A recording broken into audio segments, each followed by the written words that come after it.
Assalamualaikum warahmatullahi wabarakatuh. Jumpa lagi dengan saya di Respon Channel. Bagaimana kabar kawan-kawan semua? Mudah-mudahan dalam keadaan sehat selalu dan diberikan kesehatan serta rezeki yang melimpah. Oke kawan-kawan, kali ini saya akan memberikan video tentang pembibitan atau bibit belut. Seperti yang rekan-rekan lihat, media belutnya sudah jadi. Namun sebelumnya saya akan memberikan tips dan triknya untuk memilih bibit belut yang baik untuk dibudidayakan. Jadi di sini bibit belut itu mempunyai jenis yang banyak, dimana dikelompokkan menjadi 3 bagian. Jadi bibit belut itu terbagi menjadi beberapa bagian. Kalau di sini saya membaginya menjadi 3 bagian. Bagian yang pertama yaitu bibit belut hasil tangkapan alam. Jadi hasil tangkapan alam ini yaitu bibit belut yang baik, bisa dibibitkan. Namun tentunya bibit belut alam ini mempunyai kekurangan dan kelebihan.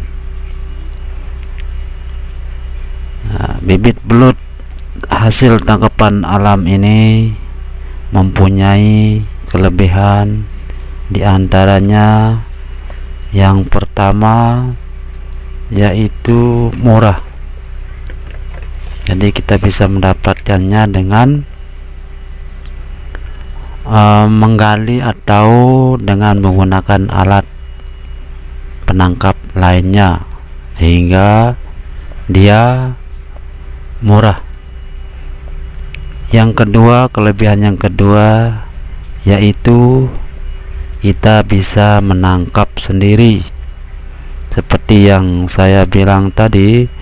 Jadi kita bisa menangkap sendiri, baik itu dengan menggunakan alat atau lain sebagainya. Namun di sini kekurangan bibit belut hasil tangkapan alam. Yang pertama, kekurangannya yaitu umurnya tidak diketahui. Yang kedua, ukurannya tidak seragam. Yang ketiga, jenisnya pun tidak seragam. Yang keempat, warnanya tidak seragam. Yang kelima, kalau kita menggunakan alat tidak aman. Angka bertahan hidup di bawah 10%.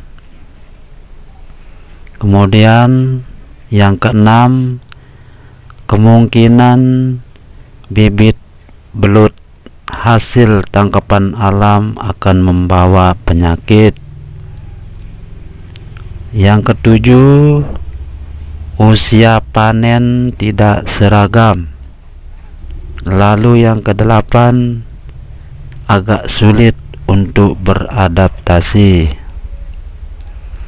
Jadi hasil tangkapan alam ini atau bibit alam ini apakah bisa dibudidayakan?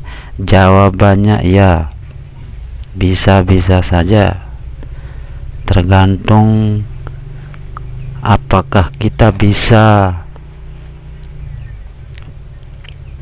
mengolah dan mengetahui bagaimana cara-caranya. Jadi kalau kita sudah tahu apa kelebihan dan kekurangannya, tentunya kita bisa mengantisipasi. Yang kedua yaitu jenis bibit belut budidaya. Jenis belut budidaya ini ialah bibit belut dari hasil budidaya petani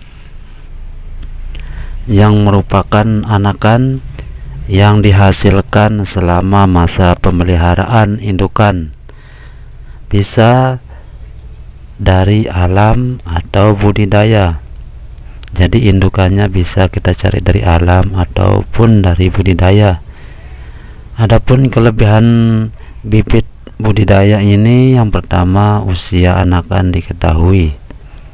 Jadi kita agak gampang mengetahui usia berapa anakan bibit belut ini.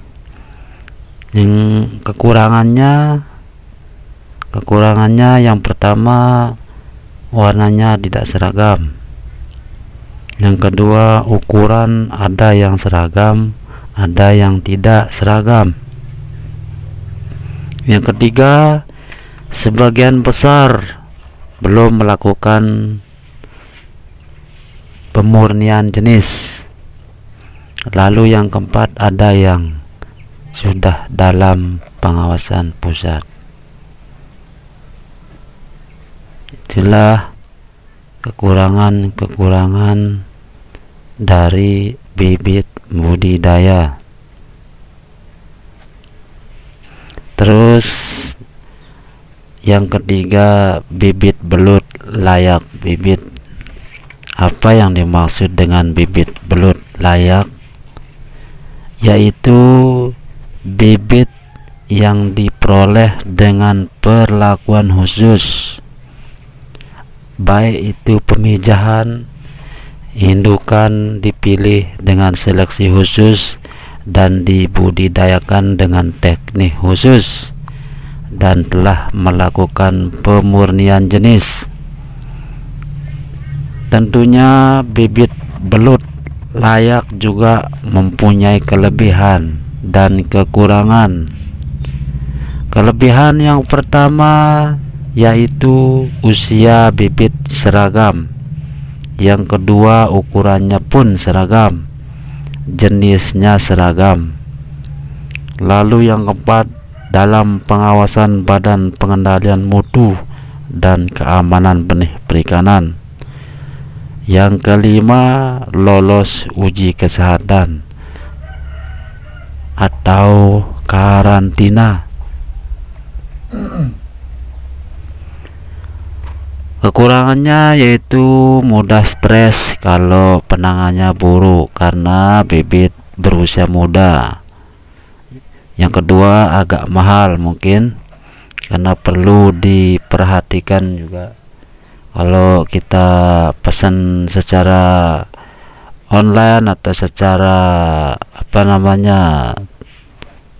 langsung, mungkin biaya-biaya transport dan lain sebagainya agak mahal. Mungkin inilah 3 jenis bibit belut yang perlu kita ketahui. Yang pertama tadi itu bibit hasil tangkapan alam, yang kedua jenis bibit belut budidaya, dan yang ketiga bibit belut layak bibit. Jadi semua jenis bibit belut ini mempunyai kekurangan dan kelebihan. Tentunya setelah media kolam belut sudah siap, saatnya kita harus mengetahui jenis-jenis bibit belut, karena kalau kita tidak mengetahuinya, mungkin kita akan sembarangan untuk membudidayakannya. Dan perlu diperhatikan syarat dan metode fermentasinya. Jika terjadi masalah yang mungkin dialami, kita bisa melakukan antisipasi karena ilmu tentang peternakan belut ini sedikit tidak kita sudah mengetahuinya. Mungkin cuman itu saja mungkin yang bisa kita share, kita sama-sama berbagi ilmu. Bagi teman-teman saya ucapkan banyak terima kasih yang sudah menonton video saya. Mudah-mudahan dimurahkan rezekinya, disembuhkan penyakitnya kalian sakit, dan mudah-mudahan kita semua dalam keadaan sehat dan sukses selalu. Sekian, assalamualaikum warahmatullahi wabarakatuh.